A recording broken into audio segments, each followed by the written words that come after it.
بسم الله الرحمن الرحيم. الحمد لله والصلاة والسلام على سيدنا رسول الله صلى الله عليه وسلم وعلى آله وصحبه أجمعين. يا خير من عطر الأرجاء تلبية حتى هوى من صداها الإفك والصنم، وخير من طاف حول البيت مبتهلا، وخير كف مضت للركن تستلم. صلى عليك إلهي كلما هتفت في مكة الحب نفس أوسعت قدم. اللهم صل وسلم على سيدنا رسول الله وآله وصحبه أجمعين، وعلينا معهم برحمتك يا أرحم الراحمين.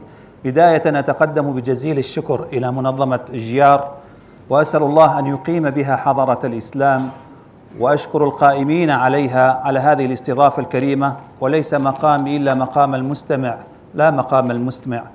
وأسأل الله سبحانه وتعالى أن ينطق هذه الألسنة دائما بذكره وبخدمة سنة نبيه صلى الله تعالى عليه وسلم، فلأن كل واحد منا الآن قلبه يقول ويردد، ولسان حال فؤاده يقول: يا ليتني كنت فردا من صحابته، أو خادما عنده من أصغر الخدم، تجود بالدمع عيني حين أذكره، أما الفؤاد فللحوض العظيم ضمي، صلى الله عليه وسلم. من الصحابة الكرام رضوان الله عليهم إلى التابعين رضي الله عنهم. هذه المحاضرة المهمة التي هي الفصل الثاني من الكتاب الكريم للدكتور أحمد صنوبر حفظه الله.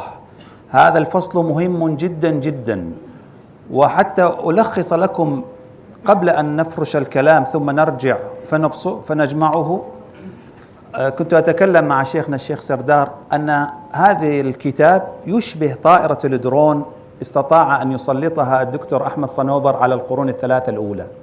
جاء بكاميرا درون فصورت القرون الثلاثة، وكيف انتقل الحديث النبوي الشريف من حين خرج من الفم الأطهر لنبينا عليه الصلاة والسلام، وانتقل جيلا عن جيل حتى دون في الكتب. لذلك هذا الفصل مهم جدا، وهذا يثبت ما تتميز به الأمة من الخصائص الكثيرة، وأشهرها الخصائص الثلاث، وهي الإسناد والإعراب والنسب. فالإسناد هذا دليل على ما تقدمت به هذه الأمة وتفضلت به.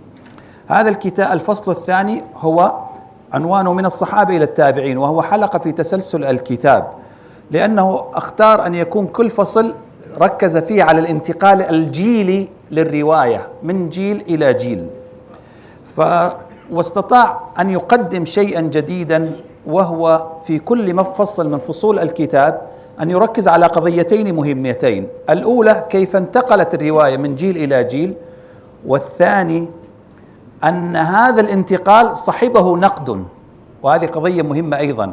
يعني لم ينقل الحديث نقلا اعتباطيا عشوائيا، بل انتقلت الرواية انتقالا طبيعيا انسيابيا من جيل إلى جيل، ورافق ذلك الانتقال نقد بناء من المتخصصين والأئمة.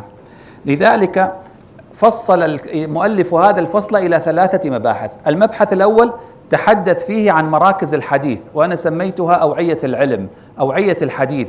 يعني ذكر الأمصار التي جمعت أو برز فيها الصحابة الكرام الذي اجتمع الحديث عندهم فاجتمع الناس حولهم، وذكر أمثلة على ذلك. ذكر المدينة المنورة على ساكنها أفضل الصلاة والسلام، وذكر الكوفة والبصرة. هذا المبحث الأول. المبحث الثاني تكلم فيه المؤلف على الانتقال الطبيعي، يعني الطبيعي، يعني مظاهر الطبيعية في انتقال الرواية من جيل إلى جيل.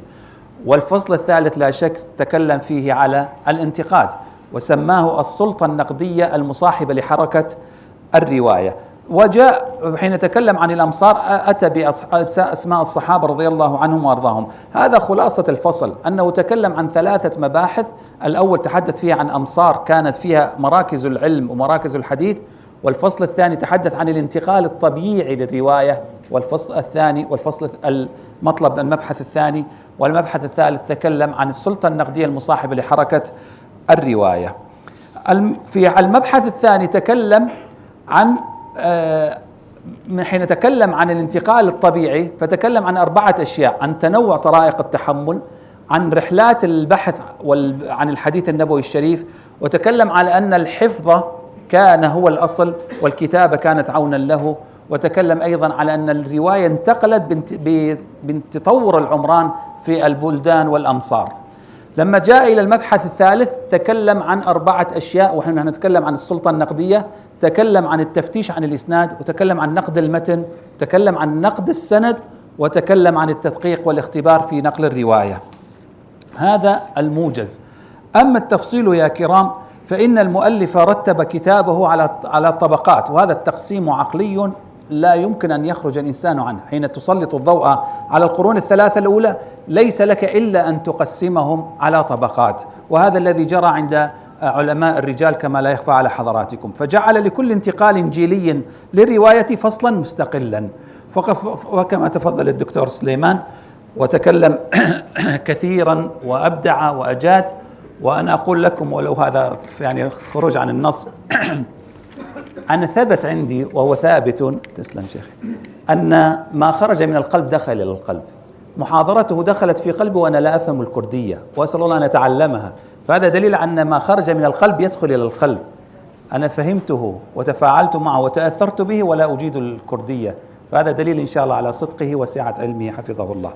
نعم، وهذا الترتيب اختيار منهجي مقصود، إذ آثر المؤلف التحقيب العلمي القائم على مركزية العلماء.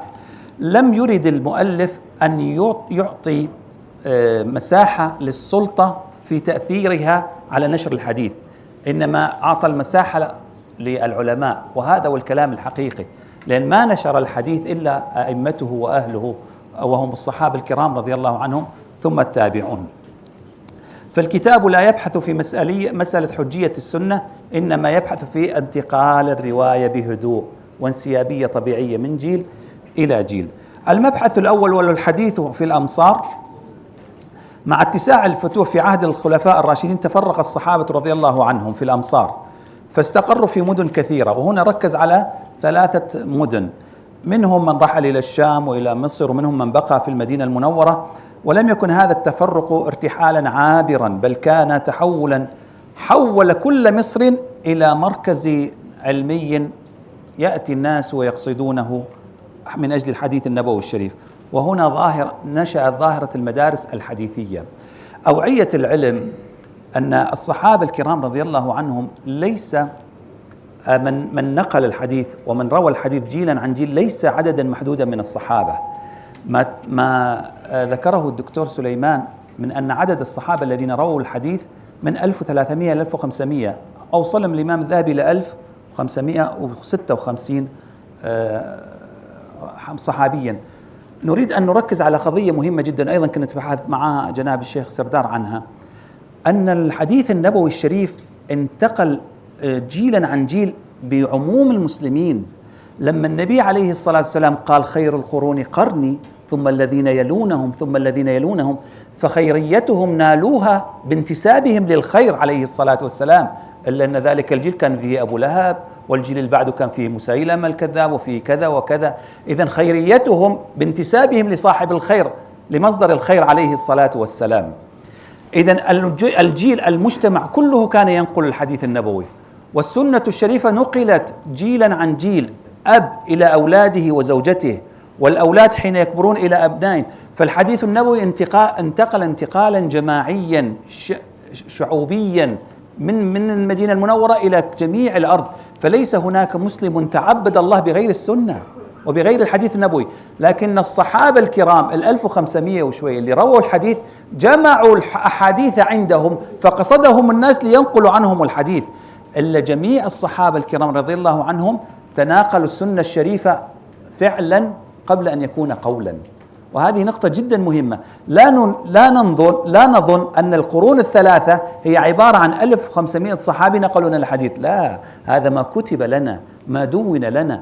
أما القرون الثلاثة نالت الخيرية بشهادة خير البرية عليه الصلاة والسلام، لأنهم نقلوا السنة فعلا وتطبيقا، عبدوا الله عز وجل بها. فكيف يعبدون الله بشيء لم يسمعوه أو لم يحفظوه أو لم يعوه؟ فإذا مسألة انتقال الحديث انتقال طبيعي من جيل إلى جيل، لكن ككتب كتدوين تميز الصحابة 1500 صحابي الذين ذكرناهم. فبحث المؤلف في مبحثه الأول وهو يتحدث عن الأمصار تحدث عن المدرسة الأولى وهي مدرسة المدينة المنورة الحديثية. المدينة المنورة دار العلم، وهي قبلة أهل العلم في الأرض كلها ومحط الوافدين. وذكر في ذلك 5 من الصحابة رضي الله عنهم، أولهم سيدنا أبو هريرة رضوان الله عليه. وسيدنا أبو هريرة من المكثرين حفظا، والصحابة كلهم لو نظرنا إلى سلوكهم كلهم من المكثرين اتباعا لحضرة النبي عليه الصلاة والسلام. أيشك أحدنا في أنهم قد تركوا سنة متعمدين؟ حاشاهم. فكيف جمعوا السنة إن لم يكونوا يعلمون هذه السنة أو يحفظونها؟ فالسنة محفوظة في صدورهم وسلوكياتهم، وإن كانت أنها كتبت على يد 1500 صحابي. هذه القضية لابد أن نتفق عليها، لابد أن نؤمن بها، أن نسلم لها. سيدنا أبو هريرة عرف بأنه من المكثرين بالحديث النبوي الشريف، وأصل ذلك ما ذكره أنه قال: إنكم تقولون أن أبا هريرة يكثر الحديث عن رسول الله عليه الصلاة والسلام، وإن إخوتي من المهاجرين كان يشغلهم السفق بالأسواق، وكان إخوتي من الأنصار يشغلهم العمل في أموالهم، وكنت امرأ مسكينا من مساكين الصفة ألزم رسول الله صلى الله عليه وسلم على ملء بطني، فأشهد إذا غابوا وأحفظ إذا نسوا. وليس صعبا أن يحفظوا كثيرا. وثم سر ثان في حفظ سيدنا أبي هريرة لهذا الكم من الأحاديث، وهو بركة دعاء نبينا عليه الصلاة والسلام حين بسط رداءه عليه الصلاة والسلام في الحديث المشهور، فقال: شكى أبو هريرة إلى رسول الله عليه الصلاة والسلام نسيانه، فقال: ابسط رداءك، فبسطه، ثم غرف بيديه صلى الله عليه وسلم فضمه عليه الصلاة والسلام، يقول: فما نسيت شيئا بعده أبدا. ومن دقيق فقهه أيضا أنه لم يكن حافظا فقط، بل كانوا فقهاء، أنه روى ما ينبغي أن يروى وأخفى ما ينبغي أن يخفى. فقال رضي الله عنه: حفظت من رسول الله عليه الصلاة والسلام وعاءين، فأما أحدهما فبثثته، وأما الآخر فلو بثثته لقطع هذا البلعوم. وهذا يتكلم عن الفتن وأشراط الساعة وأسماء أهل الفتن. طبيعي طبعا إذا ذكر أسماء أهل الفتن سيعرض نفسه إلى الخطر من أهل الفتن في زمانه رضي الله عنه وأرضاه. ومن الإضافات الموثوقة أن أبا هريرة تخرج به جمع كبير من التابعين، أشهرهم سعيد بن المسيب وعبد الرحمن الأعرج، وأن تلميذه همام بن منبه دون عنه الصحيفة الصحيحة، وهي من أقدم الوثائق الحديثية المكتوبة الواصلة إلينا، نحو 138 حديث محفوظة في مسند الإمام أحمد رحمه الله. وقد أثبت الباحثون انسجام مادتها مع ما روي عنه رضي الله عنه وأرضاه. ثم إن سيدنا أبو هريرة كان يجلس مع مجالس الرجال من شيوخ الصحابة الكرام، وكان يعرض عليهم الحديث ويراجعونه فيه رضي الله عنهم وأرضاهم. إذن هي مسألة ليست انتقائية، إنما كان دائما يراجع حفظه مع تمكنه من ذلك الحفظ. من الصحابة في المدينة المنورة 5: سيدنا أبو هريرة أولا، سيدنا عبد الله بن عمر، ثم سيدنا جابر بن عبد الله، ثم أمنا عائشة رضوان الله عليها، ثم سيدنا أبو سعيد الخدري. سيدنا عبد الله بن عمر عرف بشدة التحري والاتباع لحضرة النبي عليه الصلاة والسلام، حتى قال نافع مولاه: إنه كان يتتبع مواضع نزول النبي عليه الصلاة والسلام في أسفاره، فيصلي حيث صلى وينيخ حيث أناخ. وجاء تلميذه فروى عنه، ثم جاء بعد ذلك الإمام المالك، وسميت هذه السلسلة بسلسلة الذهب. هذا قال الإمام البخاري فيما نقله ابن الصلاح: أصح الأسانيد كلها مالك عن نافع عن ابن عمر، وهي تسمى بسلسلة الذهب كما لا يخفى على حضراتكم. وهذا مثال حي على كيفية تحول رواية الصحابي إلى عمود من أعمدة المصنفات اللاحقة عبر تلاميذه من التابعين رضي الله عنهم جميعا. أمنا أم المؤمنين عائشة أيضا، سبحان الله، أبقاها الله نصف قرن لتعلم الأمة. عاشت بعد النبي عليه الصلاة والسلام 50 سنة، توفيت 57 من الهجرة أو 58، فعلمت الأمة فقه رسول الله عليه الصلاة والسلام. قال أبو موسى الأشعري رضي الله عنه: ما أشكل علينا أصحاب رسول الله، يعني أي الاختصاص عليه الصلاة والسلام، حديث قط فسألنا عائشة إلا وجدنا عندها منه علما. وقال عروة: ما رأيت أحدا أعلم بالقرآن ولا بفريضة ولا بحلال وحرام ولا بشعر ولا بحديث العرب ولا بنسب من عائشة رضي الله عنها. قال الإمام الزهري: لو جمع علم عائشة إلى علم جميع أزواج النبي صلى الله عليه وسلم وعلم جميع النساء لكان علم عائشة أكثر. والذي يعنينا هنا في باب النقد أن عائشة لم تكن راوية حافظة فحسب، بل كان ذا عقل نقاد لا يمر عليه المشكل دون مراجعة. قال ابن أبي مليكة: كانت عائشة لا تسمع شيئا لا تعرفه إلا راجعت فيه حتى تعرفه. وحمل عنها علمها طائفة من فقهاء التابعين، ابن أختها عروة والقاسم بن محمد وعمرة بنت عبد الرحمن، فكانوا حلقة الوصل بين هذه المدرسة، مدرسة عائشة، ومن بعدها. وسيأتي معنا إن شاء الله أنها استدركت حتى على الصحابة رضي الله عنهم جميعا. رابعا وخامسا جابر بن عبد الله وأبو سعيد الخدري، صحابيان من صغار الصحابة، استطاعا أن يقدما الحديث النبوي الشريف بسبب تأخر وفاتهما، فأخذ التابعون عنهم كثيرا رضي الله عنهم. المدرسة الثانية مدرسة الكوفة، وذكر فيها سيدنا عبد الله بن مسعود سيدنا علي رضي الله عنهم. الكوفة مصر أسسه المسلمون في العراق، فجاء منهم عبد الله بن مسعود. طبعا هنا أساس تأسيس المذهب الحنفي كما لا يخفى على حضراتكم، من السابقين الأولين. وسيدنا عبد الله بن مسعود قال عنه سيدنا حذيفة: ما أعلم أحدا أقرب سمتا وهديا ودلا برسول الله عليه الصلاة والسلام من ابن أم عبد. بعثه عمر معلما لأهل الكوفة، ووثيقة بعثه من أصرح ما يصور نشأة المدرسة بقرار من إمام. ماذا كتب سيدنا عمر؟ كتب سيدنا عمر إلى أهل الكوفة: إني قد بعثت إليكم عمارا أميرا، وعبد الله بن مسعود معلما ووزيرا، وهما من النجباء من أصحاب محمد صلى الله عليه وسلم من أهل بدر، فاقتدوا بهما واسمعوا لهما. ركز الآن: وقد آثرتكم بعبد الله على نفسي، رضي الله عنه وأرضاه. سيدنا ومن الإضافات الموثوقة أن أصحابه من التابعين كعلقمة والأسود ومسروق حملوا علمه، ثم انتهى إلى إبراهيم النخعي فحماد بن أبي سليمان، وهي السلسلة التي تكونت عليها مدرسة الرأي والفقه الكوفي لاحقا، ومنها تخرج سيدنا أو خرجها وصاغها سيدنا أبو حنيفة رضي الله عنه. أما تحريه في الرواية أيضا سيأتي معنا مثال على ذلك. سيدنا علي بن أبي طالب، ولا يخفى على حضراتكم مجهوده الكبير رضي الله عنه وأرضاه، وله في تاريخ النقد سنة مبكرة ستأتي إن شاء الله. المدرسة الثالثة من الفصل من المبحث الأول، قلنا المبحث الأول تكلم عن الأمصار، تكلم عن المدينة المنورة، تكلم عن الكوفة، تكلم عن البصرة، وذكر فيها سيدنا أبو موسى الأشعري وسيدنا عمران بن حسين وسيدنا أنس بن مالك. البصرة يمثلها ثلاثة من الصحابة من فقهاء الصحابة والفتية، وبتأخر وفاة أنس رضي الله عنه سار عمدة أهلها في الرواية.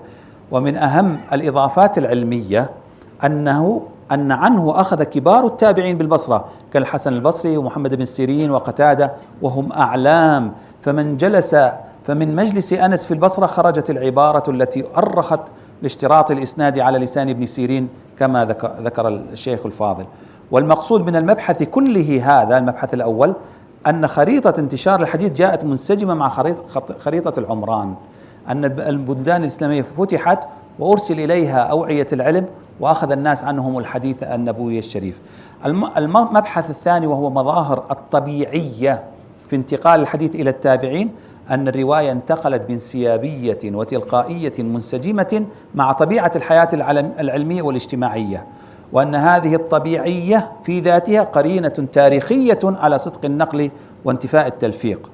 وذكر لها شواهد. أول شاهد تنوع طرائق التحمل، لم يكن الأخذ مقصورا على مجالس علمية منظمة، بل كان في المساجد والأسواق والأسفار والغزوات تماما كما تلقى الصحابة عن النبي عليه الصلاة والسلام، حتى إن غفلة الصحابي عن حديث للانشغال بالسوق كان أمرا معهودا كما ذكر عن سيدنا عمر رضي الله عنه وأرضاه.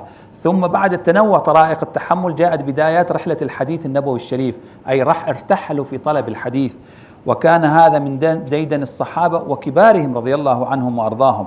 وأشهر الشواهد على ذلك رحلتان: رحلة سيدنا جابر بن عبد الله حين قال: بلغني حديث عن رجل سمعه من رسول الله عليه الصلاة والسلام لم أسمعه، فاشتريت بعيرا فشددت عليه رحلي فسرت إليه شهرا حتى قدمت الشام، فإذا هو عبد الله ابن أنيس رضي الله عنه، فقلت للبواب: قل له جابر على الباب، فخرج فاعتنقني، فقلت: حديث بلغني عنك أنك سمعته من رسول الله صلى الله عليه وسلم في القصاص، فخشيت أن تموت أو أموت قبل أن أسمعه. بالمناسبة هذا سيدنا عبد الله بن أنيس له قصة عجيبة لا تخفى على حضراتكم. لما كان شابا صغيرا أرسله النبي عليه الصلاة والسلام في مهمة أمنية، وذهب وقضاها، فجاء وقضاها، فسر به رسول الله عليه الصلاة والسلام، فقال أصحابه له: قل لرسول الله أن يعطيك شيئا. فقال: يا رسول الله، دخل عليه مرة ثانية: يا رسول الله قضيتها، يعني يريد تكريم. فأخذ النبي عليه الصلاة والسلام عصاه ثم أعطاه إياه، قال: يا عبد الله، خذ هذه آية بيني وبينك أعرفك بها يوم القيامة. اجعل هذه العصا آية بيني وبينك أعرفك بها يوم القيامة. فكان عبد الله لا تفارقه هذه العصا في حرله وترحاله، في منامه ويقظته، حتى بعض الروايات أنه إذا دخل الحمام أدخلها معه. هو ليس السؤال هنا، هو السؤال كيف استجابت العصا لرسول الله عليه الصلاة والسلام. دققوا يا كرام، لما أخذها النبي عليه الصلاة والسلام وقال لعبد الله: ائتني بها يوم القيامة، فإن هذا أمر نبوي لجميع عوامل التأثير في العصا أن لا تؤثر فيها. بمعنى أن هذه العصا لو عرضت للنار لن تحترق، ولو عرضت للكسر لن تكسر، ولو عرضت للتدمير لن تدمر.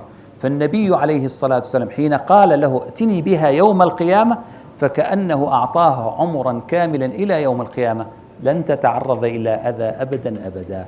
وهذا مما أعطاه الله لحبيبه عليه الصلاة والسلام من تأثيره في الموجودات بإذنه سبحانه وتعالى. ثم سيدنا أبو أيوب الأنصاري رحل إلى عقبة بن عامر بمصر في حديث في ستر المسلم، لما وصل إليه وأخذ منه الحديث لم ينزل من رحله، عاد برحله، داور السيارة ورجع، أخذ الحديث رضي الله عنهم. أولى طرائق المبحث الثاني وهو الانتقال الطبيعي للرواية، تنوع طرائق التحمل، ثانيها رحلات في طلب الحديث، ثالثها الحفظ أصل والكتابة الشخصية عون. هل وردت أحاديث في أن الحديث كتب؟ نعم، اكتبوا لأبي شاه، صحيفة عبد الله بن عامر، إلى غير ذلك من هذه الصحف، لكن هذه كتابات فردية شخصية. الحفظ هو الأصل. تخيلوا يا كرام أن الشاعر يأتي في سوق عكاظ فينشد شعرا فيحفظه الناس من المرة الأولى، ونحن إذا قرأناه كأننا نقرأ بلغة أخرى، كأننا نقرأ شعرا إنجليزيا وليس عربيا. كلماته صعبة، لكن أحدهم إذا وقف آنذاك فقرأ شعرا يحفظونه الناس من أول مرة. الآن سأنتقل بكم انتقالة خارجية وغريبة نوعا ما، لكن من أجل إيصال الفكرة. وقلت: كم مرة صعد المنتخب العراقي إلى كأس العالم؟ مرتين، بال86 وبال2026. يمكن المشايخ ما يتابعون رياضة، ما متابعين. سؤال أريد أن أصل معكم إلى فكرة: لما يكون اهتمام الشعب بشيء فالانتقال الشفهي أكثر من الانتقال التحريري. مرة أخرى، لما يكون اهتمام الناس بشيء فيحفظونه ولا يحتاج أن يكتبوه. الآن لما قلنا بال86 صعد المنتخب العراقي، كم منا يحفظ بعض أسماء اللاعبين الذين كانوا هناك؟ كثير منا نحفظ بعضهم، أحمد راضي، حسين سعيد، حارس محمد. ولو قلنا من سجل هدف في 86؟ أحمد راضي، صح؟ من سجل هدف في 2026؟ أيمن حسين. هذه المعلومات يحفظها أولادنا. صح، نحن الاهتمام صنف المشايخ والتدين يعني انشغالنا بهذا وهو النور أكثر من انشغالنا بالأمور الأخرى، وهذا من فضل الله علينا. لكن الآن نتكلم عن مجتمع بأكمله، هل يحفظ هذه المعلومة أو لا؟ فانتقالها شفهيا في زمن ضعفت الذاكرات عن الحفظ دليل على الانتقال في زمن الحفظ قوي، انتقال أيسر وأضمن وأوثق. ثم هل الذين نحن كالآباء وآباؤنا لما حضروا وشاهدوا مباريات كأس العالم 86، هل أحد الآباء كتب بالورقة: يا بني شارك المنتخب الوطني في 86 احفظ أن الذي سجل هدف؟ لا، صح، ما حد كتب. حفظوها لأبنائهم: ابني هذا أحمد راضي، وهذا حسين سعيد، وهذا فلان وفلان. فتناقلت الأجيال أسماء اللاعبين وأسماء صعبة، أسماء الآن إنجليزية لا تستطيع أن تتلفظها، حفظت الآن. عفوا على هذا الاستطراد، لكن هاي توصل لك الفكرة 100%.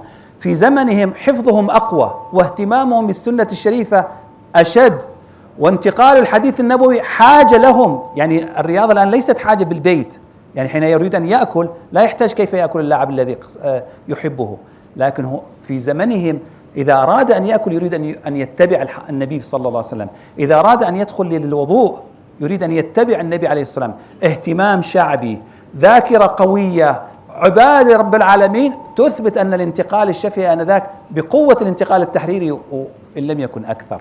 هذه هي الفكرة التي نريد أن نوصلها من المبحث الثاني.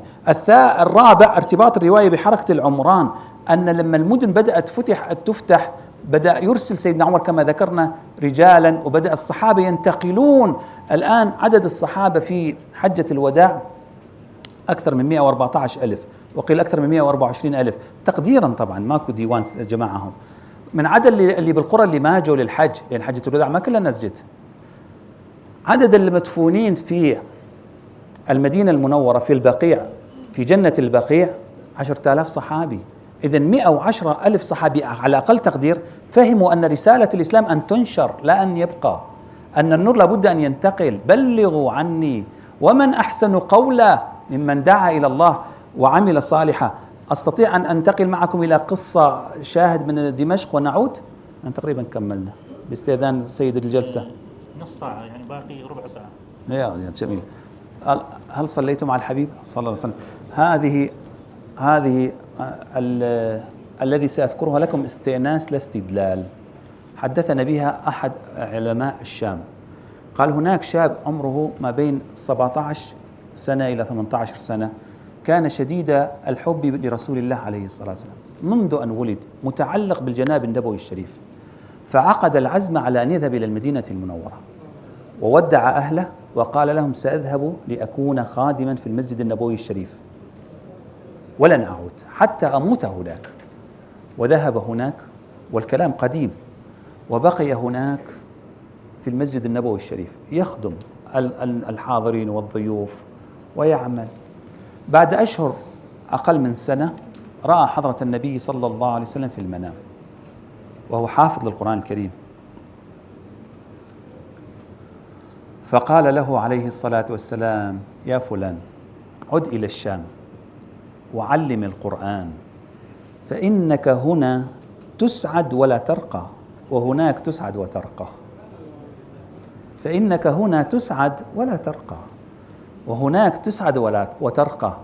فعاد فبدأ يعلم القرآن الكريم، ثم فتح معاهد لتحفيظ القرآن الكريم، فجلس يعلم القرآن الكريم أكثر من 80 سنة، حتى كان يرى الشيء الطالب فيقول له أنت تلميذي وأبوك كان تلميذي وجدك كان تلميذي، وتجاوز 100 ومات وهو يعلم القرآن الكريم. رسالتنا أن تنتشر، أن ننشر النور لا أن نبقى. كلنا نتمنى أن نلزم مصلانا وسبحتنا وقرآننا وأن لا نخرج، لكن نخرج وننشر لعل الله بك يحيي أمة سبحانه وتعالى. المبحث الأول كان الأمصار، وذكر المؤلف المدينة المنورة والبصرة والكوفة. المبحث الثاني الانتقال الطبيعي للرواية من جيل إلى جيل، وذكر 4 شواهد، وهي تنوع طرق التحمل، رحلة البحث عن الحديث، الحفظ الشفهي والأصل والكتابة عون، ثم انتقال أو ارتباط انتشار الحديث بحركة العمران. الآن نأتي إلى المبحث الثالث وهو مبحث مهم جدا، وهو مبحث السلطة النقدية المصاحبة لحركة الرواية. هذا الالتفات من المؤلف التفات رائع جدا. نحن دائما بعض الناس يتكلمون عن صحيح البخاري، يقول الإمام الدارقطني عنده كلام عن البخاري، أنا عملت مقالة عن ذلك، فقلت هذا دليل على صدقه، دليل على نجابته، لأنه لو لم ينتقد معناته هناك إن في الموضوع. بوجود أئمة كبار ينتقدون العلم دليل على أن الأمة لا تتلقى شيئا عن هوى أو عن عمى، إنما تتلقاه بعد تمحيص وتدقيق ونقد. فذكر عن ذلك 4 أشياء: التفتيش عن الإسناد، نقد الرجال، نقد المتن، ثم التدقيق والاختبار. التفتيش عن الإسناد، وسمعت دكتورنا يتكلم عن ذلك، وهو قول محمد بن سيرين رحمه الله: لم يكونوا يسألون عن الإسناد فلما وقعت الفتنة. وأعطينا إلى أحد طلابنا بحثا صغيرا تقريرا عن ما المقصود بالفتنة هنا. الأشهر أنها مقتل سيدنا عثمان، لكن هناك أقوال أخرى. هل هو موت سيدنا عمر لأن قال به يكسر باب الفتنة؟ هل هو مسألة الجمل والصفين لما حدثت؟ أكثر من قول، أظن هناك 6 أقوال أشهرها أنه مقتل سيدنا عثمان، لأن ارتباط مقتل سيدنا عثمان مع انتشار الرواية ارتباط ليس تاريخيا، يعني ليس مركزا عليه في التاريخ. يعني ما هو الحدث ما أن مقتل سيدنا عثمان مع انتقال الرواية حتى يقول سموا لنا رجالكم؟ لعله هناك فتنة أخرى قصد منها هذا الحديث. يعني هو من كل فتنة معناتها بدأوا ناس دخلوا الإسلام فبدأوا يخترعون أسانيد، فقلنا سموا لنا رجالكم. إذا دخلوا ناس غربة، الآن نحن جالسين كلنا من هذه المنظمة محبون لها، إذا دخل إنسان بهيئة غريبة سموا من أنت؟ إذا لما وقعت الفتنة، إذا ما علاقة سموا رجالكم مع مقتل سيدنا عثمان؟ هذا أيضا لإثارة الأذهان. طيب، إذا التفتيش على الإسناد معلوم لدى حضراتكم. نقد الرجال لما صار الإسناد مطلوبا لزم النظر في أحوال رجاله. طبعا بالمناسبة أول من أكد وفحص الرجال هم الصحابة رضي الله عنهم، سيدنا عمر كما ذكر الدكتور، وسيدنا أبو بكر قبل ذلك، وسيدنا علي رضوان الله عليهم. وقال عن ابن أبي الزناد عن أبيه قال أدركت بالمدينة 100 كلهم مأمون ما يؤخذ عنهم الحديث يقال ليس من أهله، لأن الراوي لا يطير إلى جناح الصحة إلا بجناحي العدالة والضبط. له من العدالة الكمال، ويعني له من العدالة كلها، وليس له من الضبط. الآن لا يستطيع أحدنا مثلا أن يكلم والدته على مسألة بالإنجليزي مثلا، أو على أن يذكر لها دواء، أو أن يقول لها هذا الموبايل نريد فرمتة هذا الموبايل، ستكون عاجزة عن ذلك، وهي بالعدالة 100%. تؤمنها على مال الدنيا، لكن لا تستطيع أن تؤمنها على معلومة. إذن ليس هناك خلل، الضبط شيء والعدالة شيء. ومعلوم لدى حضراتكم وأنتم أهل الحديث أن الطعن بالضبط أهون بكثير من الطعن بالعدالة. نعم. نقد المتن، وهي نقطة مهمة جدا، بدأوا يعرضون الرواية على القرآن الكريم، وأول من فعل ذلك أمنا عائشة رضي الله عنها في استدراكاتها الكثيرة، كما ذكر الدكتور أيضا حين ألف الإمام الزركشي مصنفه الإجابة لإيراد ما استدركته عائشة على الصحابة رضي الله عنهم، وحين استدركت عن سيدنا بن عمر، وحين أيضا استدركت عن فتية بن عباس أن من بعث بهدي حرم عليه ما يحرم على المحرم. سيدنا بن عباس كان يفتي أن الذي يرسل هديه إلى العمرة إلى مكة المكرمة من هذه اللحظة يبتدئ إحرامه، من لحظة إرسال الهدي، مو من لحظة إعلان الإحرام في بيار علي اللي هي ذو الحليفة. أمنا عائشة قالت لا، ليست كذلك. أمنا عائشة استدركت عليه، قالت لا، ليس كما قال ابن عباس، أنا فتلت قلائد هدي رسول الله عليه الصلاة والسلام بيدي، ثم قلدها بيدي، ثم بعث بها، فما حرم عليه شيء أحله الله له حتى نحر الهدي. تقول أنا مع النبي عليه الصلاة والسلام بعث الهدي وما أحرم. فإذا استدركت متنا على صحابي. والحديث اللي قبله عن إن الميت لا يعذب ببكاء أهله. التدقيق والاختبار هذا كله كان مهما أيضا، كانوا يسألون وينتقدون. قال إنما بقصة سيدنا عمر رضي الله عنه مع أبي موسى الأشعري، إنما سمعت شيئا فأحببت أن أتثبت، كما قال رضي الله عنه وأرضاه. وكان سيدنا علي قال كنت إذا سمعت من رسول الله عليه الصلاة والسلام حديثا نفعني الله منه بما شاء، وإذا حدثني عنه غيري استحلفته، فإذا حلف لي صدقته. ثم هذا الانتقال الحسي النقدي لرواة أنفسهم في ضبط ألفاظهم كان مدعاة إلى أن يتوارث إلى من بعدهم، فكانوا جميعا على هذا الحال في أنهم ينتقون ويدققون. الخلاصة يا كرام، وهذه خرائط لأسماء الصحابة وتلاميذهم، وخرائط للفصل الثاني. الخلاصة يا سادتنا يا كرام، أن الفصل الثاني وهو الانتقال من الصحابة الكرام إلى التابعين، استطاع المؤلف بكاميرا الدرون التي سلطها بذكاء ودقة وصدق ونفس طويل وأدب جم وبلاغة عظيمة أن يصور لنا المشهد كأنه كتابة مخرج، كأنه يصور فيلما سينمائيا ينتقل الحديث النبوي كيف انتشر في كل مكان. وذكر إلى ذلك 3 مباحث. المبحث الأول الأحاديث في الأمصار، وذكر على ذلك المدينة المنورة والكوفة والبصرة. ثم المبحث الثاني وتكلم فيه على الانتقال الطبيعي للرواية من جيل إلى جيل، انتقال طبيعي جدا، واستعرض إلى ذلك 4 شواهد: تنوع طرق التحمل، ثم رحلات الحديث، ثم إن الحفظ هو الأصل في ذلك، ثم بعد ذلك أن تطور الرواية كان بتطور العمران، ثم جاء إلى المبحث الثالث وهو السلطة النقدية المصاحبة لحركة الرواية، وتحدث عن 4 أشياء: التفتيش عن الإسناد، نقد الرجال، نقد المتن، التدقيق والاختبار. أسأل الله لنا ولكم أن يجمعنا بنبينا المختار عليه أفضل الصلاة وأتم السلام، وشكرا جزيلا لكم. جزاك الله خير.